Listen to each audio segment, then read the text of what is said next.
بسم اللہ الرحمن الرحیم. السلام علیکم ناظرین, آپ دیکھ رہے ہیں program news reviews with Sajid Ishaq اور میں ہوں آپ کا ہوسٹ منیب حامد.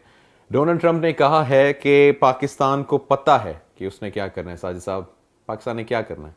دیکھیں, پچھلے تقریباً 10 دن سے اور جو نیو ایئر سٹارٹ ہوا ہے, یہی میرا انٹرنیشنل نیوز اور پاکستان کی سب سے ہاٹ نیوز یہی چل رہی ہے ٹرمپ کی. ڈیفینیٹلی کسی کو جب تھریٹس آتی ہیں, خاص طور پہ امریکہ کی طرف سے سپر پاور ہے, تو پاکستان شروع سے ایک سیکیورٹی اسٹیٹ بھی ہے, کیونکہ ہم نے جتنا سفر کیا ہے ٹیررزم کی وجہ سے, پتہ ہے پاکستان کو کہ اس نے ٹیررزم کو کیسے ہینڈل کرنا ہے. جو ٹرمپ کہہ رہا ہے کوئی نئی بات نہیں کہہ رہا ہے, کیونکہ ہر کسی کو پتہ ہے کہ ہم نے کس طرح سے آگے موو کرنا ہے, اپنا ڈیفینس کرنا. اور کل جو آئی ایس پی آر کی بھی ایک اسٹیٹمنٹ آئی, انہوں نے بڑا کلیئرلی کہا کہ اگر ان کیس امریکہ ایکسٹریم حد تک چلا جاتا ہے, کوئی سرجیکل اسٹرائک سٹارٹ کرتا ہے, تو پاکستان بھی کیپیبل ہے کہ وہ اس کا جواب دے سکے. اچھا, زبردست. اور دوسرا یہ ہے کہ پاکستان کے پاس جو آپشنز اس وقت ہیں وہ ساری پاکستان استعمال کرے گا. سب سے پہلے وہ ڈپلومیٹک طریقے سے جانا چاہ رہا ہے, جس طریقے سے کل ہم نے بات کی تھی, لابنگ کرے گا. اور دوسرا یہ ہے کہ جو ہماری مندوب ہیں یو این میں, ملیحہ لودھی بھی, انہیں بڑا کلیئر سٹانس لیا ہے وہاں پہ, اور انہوں نے بھی کہا کہ پاکستان بکاؤ مال ہے نہیں ہے, اور اگر کچھ ہوتا ہے پاکستان تو پاکستان ری ایکٹ کرے گا. تو میں سمجھتا ہوں کہ امریکہ جو ہے جو ٹائم بائی کر رہا ہے, 24 آورس سے 48 آورس کی بات جو کی جا رہی ہے, یہ بڑے کروشل ہے. میں نے کل بھی کہا کہ اس کے اندر ہی ہمیں ان ساری چیزوں کو سیٹل کرنے کی ضرورت ہے کسی حد تک, جہاں تک ہو سکے. اور اس کے لیے ضروری ہے کہ انٹرنیشنل میڈیا اور جو ہمارے انٹرنیشنل پارلیمنٹس ہیں ان تک یہ بات ہماری پہنچ سکے. اس پہ تو ہم نے اور اب تفصیلی بات کی تھی کل. ہماری نیشنل اسمبلی میں بھی جو ڈسکشنز ہو رہی ہیں, ساروں کو سیم پیج پہ لایا جا رہا ہے, اور یہ پازیٹیو میسج جا رہا ہے کہ پاکستان بے شک اندرونی جتنے بھی اختلافات ہیں ہمارے, مگر اس ایجنڈے میں پاکستان کی ساری پولیٹیکل پارٹیز اکٹھی ہیں. ساجد صاحب, اس کو ہم لوگ آج کے پروگرام کو سیگمنٹ وائز ڈیوائڈ نہیں کریں گے. میں ایک سوال جو میرے دوسرے سیگمنٹ کا وہ میں یہاں پہ ابھی ریز کروں گا کہ ہم نے بات کی کہ ہم لوگوں کو وقت آ گیا کہ ایک ہو کر ایک کوئی پلان مرتب کریں, کوئی بنائیں, کوئی رپلائی کریں. Nawaz Sharif is still unfortunately against the institutions کہ میرا منہ کھول دوں گا, میں اپنا 4 سال کے بانڈے پھوڑ دوں گا, عوام کو بتا دوں گا کہ کون سچا ہے کون جھوٹا ہے. اب بھی پاکستان جنگ کے دوراہے پر ہے, اینڈ نواز شریف صاحب کیا بندہ ان کو کہے. دیکھیں, وہ یہاں پہ بھی سیاست کر رہے ہیں, کیونکہ یہ وقت نہیں ہے ان کی سیاست چمکانے کا.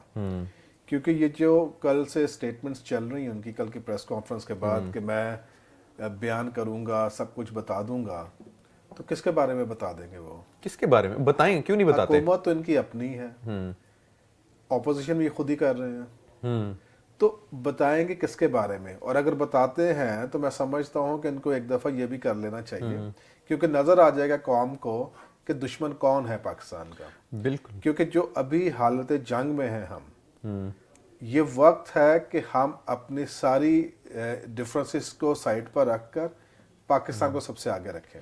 اس میں ایک بڑی ایک اپ کمنگ تھی کہ رات کو D G I S P R کسی نجی ٹی وی چینل پہ انٹرویو دے رہے تھے, اس ہی کے رپلائی میں, سچویشن کے رپلائی میں, کہ جو نواز شریف نے کامنٹس دیے. D G I S P R کہتے ہیں کہ اگر ایسا کچھ ہے, کیونکہ اوبیسلی ڈائریکٹلی بات انہی پر کی جا رہی ہے کہ آرمی انوالوڈ ہے, تو انہوں نے کہا کہ اگر ایسا ہے نواز شریف کے پاس کوئی ثبوت ہیں تو وہ پیش کر دیں. دیکھیں, آرمی نے تو نہیں پاناما بنایا, اوبیسلی, ٹھیک ہے, یہ تو انٹرنیشنل ایک انویسٹیگیشن ہوئی ہے جس میں ان کی فیملی کے نام آئے ہیں, نہ کسی پولیٹیکل پارٹی نے بنایا یہ. تو یہ سازش جو کہہ رہے ہیں, یہ پاناما پہ چل رہا نا سارا, ایگزیکٹلی سارا پاناما سے سٹارٹ. تو یہ سازش کس کی ہے؟ یہ تو انٹرنیشنل ہے جو کیس کھلا ہے. تو میں سمجھتا ہوں کہ یہ نہایت ہی غلط سٹینس لیا انہوں نے کل نواز شریف نے, کہ اس حالت جنگ میں وہ ایک اور جنگ اپنے اندر سٹارٹ کرنے لگے اپنے اداروں کے خلاف. انہوں نے پہلے آلریڈی سپریم کورٹ کے خلاف اپنے توپیں سیدھی کی ہوئی ہیں, اب وہ پاک آرمی کو ڈی مورلائز کرنا چاہ رہے ہیں. ان کو شرم آنی چاہیے. یہ تو اپنے ایئر کنڈیشن کمروں میں بیٹھے ہوتے ہیں, ایئر کنڈیشن گاڑیوں پروٹوکولز لے رہے ہوتے ہیں, وہ فوجی جو بارڈر پہ حفاظت کر رہے ہیں ہماری, وہ جو اپنی جانیں دے رہے ہیں, اور یہ ان کے خلاف ایسی ایسی باتیں کرتے ہیں. بے شک یہ ڈائریکٹ نہیں بتا رہے, مگر ان کے اشارہ تو وہی ہے. تو ہمیں میرا صاف طریقے سے بتانا چاہیے کہ اگر یہ کرتے ہیں تو ان کے اوپر آرٹیکل 6 لگنا چاہیے. آرٹیکل 6 لگنا چاہیے, غداری ان کے اوپر ہونی چاہیے. اور ابھی تک انہوں نے تحریک اناؤنس کی تھی سپریم کورٹ کے خلاف کہ جی ہم جوڈیشل میں ریفارمز لے کر آئیں گے باقاعدہ, کیونکہ جی ہمارے ساتھ انصاف نہیں ہو رہا. یہ ایک تو ہم نے اپنے کچھ پروگرامز پہلے بھی ڈسکس کیا تھا کہ سپریم کورٹ بڑی لینینٹ سی دکھا رہی ہے ان کو, کیونکہ یہ بار بار سپریم کورٹ کو گھسیٹ رہے ہیں, اس کو بے عزت کر رہے ہیں عوام کے اندر. اینڈ دین عمران خان کے فیصلے کو بڑا کرٹیسائز کیا جا رہا ہے کہ جی سپریم کورٹ کا لاڈلا ہے. ہم لوگ جو یہ تحریک انہوں نے اناؤنس کی ہے, دا کویسچن از کہ ان کو کال آف کرتے ہوئے نظر نہیں آ رہے ہیں مجھے نواز شریف صاحب. تحریک چلائیں گے تو یہ اپنے پاؤں پہ کلہاڑی ماریں گے, کیونکہ اگر یہ تحریک چلاتے ہیں تو جو ان کے خلاف تحریکیں سر اٹھائے بیٹھی ہوئی ہیں وہ رک جائیں گی. تو بات تو پھر وہ سول انریسٹ کی ریٹ ہو جائے گا. اور دوسرا جو اس وقت یہ پلے کر رہے ہیں کہ اگر سپریم کورٹ ان کو سزا دے گی تو ان کا جو نیکسٹ کارڈ ہے وہ آپ کا صدر ہے, جو پارڈن کر سکتا ہے ان کی سزا کو. تو میں سمجھ رہا ہوں کہ جو بھی کچھ ہو رہا ہے وہ بھی کسی ٹائم کو دیکھ کے کیا جا رہا ہے کہ اگر ان کو ابھی پنشمنٹس ہو جاتی اور آگے جا کے صدر ان کو پارڈن کر دیتا ہے, کیونکہ وہ تو ان کا اپنا ڈمی بالکل ممنون صاحب, تو وہ پھر میں سمجھتا ہوں کہ یہ اور زیادہ چیزیں خراب ہوں گی. میرا خیال ہے کہ 28 فروری کا ٹائم دیا گیا ہے نیب کی طرف سے, کورٹ نے دیا ہے کہ 28 تک ختم کریں. لیٹ سی کہ نیب کیا لے کے آتا ہے, کیونکہ ان کے پاس ایویڈنس ہے نہیں کوئی بھی. ایک اور چیز جو ہم لوگ سوچ رہا تھا کہ جب یہ رات کو جب ان کا یہ پریس کانفرنس دیکھ رہا تھا کہ I think it's right time کہ وقت آیا کہ جو ان کی والیوم 10 تھا پبلک کر دینا چاہیے, تاکہ پبلک کو پتہ لگے کہ انہوں نے ان کے کرتوت کیسے ہیں. کیونکہ جب والیوم 10 کورٹ کے اندر ان کے وکیل نے پڑھا تھا تو وہ تیسرے پیج کے بعد آگے نہیں پڑھا, کیونکہ اس کے اندر اتنا ان کے خلاف مواد تھا جو کہ وہ پبلک نہیں کر سکتے. تو آئی گیس سپریم کورٹ کو والیوم 10 پبلک کر دینا چاہیے. اور جب پبلک ہو جائے گا تو اور بہت سارے چہرے سامنے آ جائیں گے. بالکل, تو وہ پبلک ہونا چاہیے. اپنے کیبنٹ کے بہت سارے چہرے نام سامنے آئیں گے, کرنا چاہیے پبلک کر دینا چاہیے. ٹائمنگ سے اب ہم لوگ بات لے کے چلتے ہیں کہ جو ان کی ٹائم تو ویسے برا چل رہا ہے. سر ان کے جو کیپٹن صفدر صاحب ہیں, 3 ارب روپے کی کرپشن اور ان کے اوپر کیس نیب نے اوپن کر دی ہے. تو اور وہ ابھی تک, حالانکہ ہم نے کل ہی اپنے پروگرام میں بتایا تھا کہ نیب کی پرفارمنس کتنی زبردست رہی ہے, اسٹل کریٹیسائزنگ, یہ چوری کریں تو کچھ نہیں ہے, کوئی اور کرے تو وہ ہے. پاکستان کو جیسے ابھی آپ نے بات کی تحمل نہیں ہے اس وقت ان چیزوں کا, تو یہ ان کو کون سمجھائے گا جا کر کہ اس وقت ہم لوگ ایک وار میں ہیں, ایٹ دا ورج آف وار ہیں, تو ان کو کون سمجھائے گا؟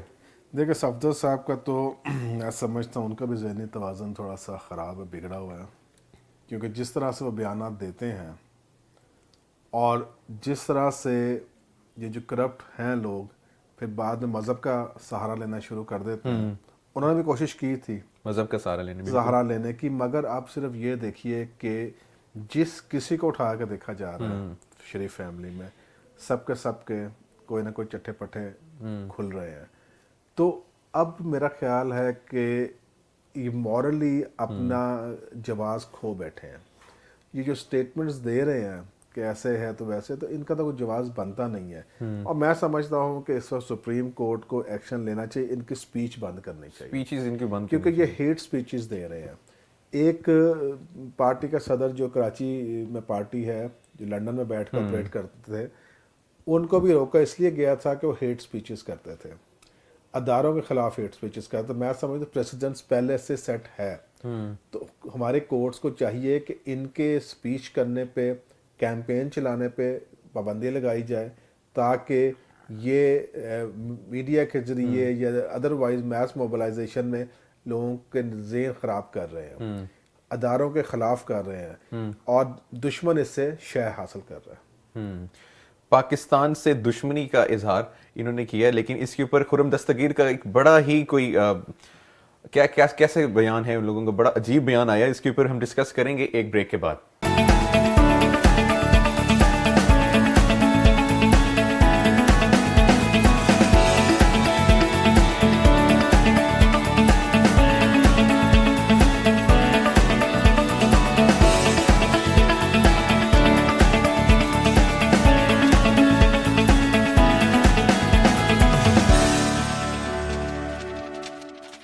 Welcome after the break. Sajid صاحب، خرم دستگیر پاکستان کی ڈیفنس منسٹر ہیں اور وہ یہ بیان ریلیز کر رہے ہیں کہ پاکستان میں امریکی کردار نہیں نکالا جا سکتا ایٹ دس مومنٹ، جب امریکہ کہہ رہا ہے کہ ہم آپ کے خلاف کوئی بھی کارروائی کر سکتے ہیں. یہی ان کے ایڈوائزرز، یہی ان کے منسٹرز ان کو آج یہاں تک لے کے آ گئے ہیں کہ غلط ایڈوائز دے کے، غلط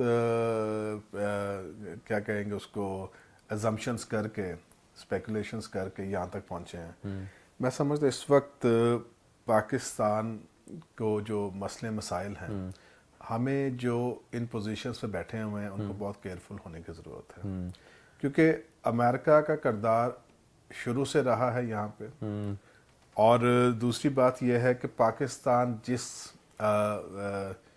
حالات سے ابھی گزر رہا ہے، پہلے شاید اتنے ٹینس شاید حالات ہمارے نہیں ہوئے اور اتنا کانفرنٹریشن جو فرنٹ فٹ پہ آ کے کھیلا جا رہا ہے امریکہ کی طرف سے، ایسے کبھی ہوا نہیں تھا. اور تیسری بات یہ ہے کہ یہ جو رجیم ہے ٹرمپ کی، یہ انپریڈکٹیبل ڈیسیجنس لیتے ہیں. انہوں نے نہ صرف پاکستان کے ساتھ بلکہ بہت سارے دوسرے ممالک کو آلریڈی انہوں نے بین کر دیا ہوا ہے اپنے پاس آنے سے. ٹھیک ہے، اب ہمارے پاس راستے جو ہیں وہ چاند رہ گئے ہیں جس کے اوپر پاکستان کو سیریسلی ریکنسیڈر کرنا پڑے گا. اور جب ہم بات کرتے ہیں سپر پاور کی، تو میرا ہمیں آنکھیں بند نہیں کرنی چاہیے. ہمیں دیکھنا ہے کہ ان کی جو کیپیسٹی ہے وہ کتنی ہے، ہماری کتنی ہے. ہمیں اپنے ساتھ انگیج کرنا پڑے گا دوسری سپر پاورز کو انگیج کریں گے. اب تھوڑی سی بات کریں گے پاکستان کی آرمی کی. انہوں نے ماشاءاللہ سے ابھی ریسنٹلی کل ہبرا میزائل انہوں نے ٹیسٹ فائر کیا سکسیسفلی، تو ہم لوگ ان کو تھوڑا سا تالیاں بجائیں گے، ان کے کندھے پہ ہاتھ رکھیں گے کہ ایک اگر انسٹیٹیوٹ پاکستان کو تباہ کرنے کی کوشش کری تو دوسرا اپنا فرض پورا انجام دے رہی ہے. وہ ٹھیک ہے بات، مگر ضرورت یہ ہے کہ اس وقت پولیٹیکل فورسز ساتھ کھڑی ہیں. کیونکہ جو ہوتا ہے نا، گورنمنٹ رولنگ پارٹی جو ہوتی ہے وہ اس وقت کسٹوڈین ہوتی ہے. آپ کے ووٹ کی بھی کسٹوڈین ہے، آپ کے سرحدوں کی حفاظت کی بھی کسٹوڈین ہے. اس وقت آرمی 70 سال سے ایفرٹس کرتے آ رہے ہیں. کل میں دیکھ رہا تھا کہ چیف گئے ہیں محمد علی صاحب کے پاس، جن کے 3 بچوں نے شہادت لی یہاں پہ. بالکل. اور ہم دیکھتے ہیں کہ آرمی نان سٹاپ سیکریفائزز ہیں. اور دوسری بات یہ ہے کہ آرمی تو کر رہی ہے، مگر جو ہمارے پولیٹیکل ایلیٹ ہے اس وقت، جب تک وہ کندھے کے ساتھ کندھا نہیں ملا کے کھڑے ہوتے، جب تک عوام کندھے کے ساتھ کندھا نہیں ملا کے کھڑے ہوتے، آرمی تھوڑی ڈیمورلائز ہوتی ہے. آپ دیکھیں جوان جو سرحدوں پہ لڑ رہے ہیں، اگر اس طرح کے بیانات دیں گے یہ لوگ، ان کی آرمی کے بارے میں، ان کے چیف کے بارے میں، ان کے اداروں کے بارے میں اگر دیں گے، تو وہ جو کھڑے ہیں وہاں پہ ڈی مورلائز ہوتے ہیں. اور یہی چاہتے ہیں دشمن ہم سے کہ اگر پاکستان کی آرمی ڈی مورلائز ہو تو ان کے لیے آسان ہوگا پاکستان میں ریئیکٹ کرنا. اینڈ ویری انفارچونیٹلی پاکستان کی اپنی حکومت آپ کی آرمی کو ڈی مورلائز کرنے کے اوپر تلی ہوئی ہے. ترکی نے پاکستان سے ساتھ کا ہر ممکن حالات میں اس نے ادا کیا. فون آیا تھا ممنون حسین صاحب کو، میرے خیال سے فون سننے کے لیے رہ گئے. لیکن the good thing is after China, Turkey stands up for Pakistan. ہم کچھ اور بھی ممالک ایکسپیکٹ کر سکتے ہیں لائک رشیا مے بی؟ میرا خیال میں آئیں گے، کیونکہ چائنا، ٹرکی، میں نے ایک دن پروگرام پہلے کہا تھا 3 بڑے امپورٹنٹ ہیں آپ کے، ٹرکی، رشیا اینڈ چائنا.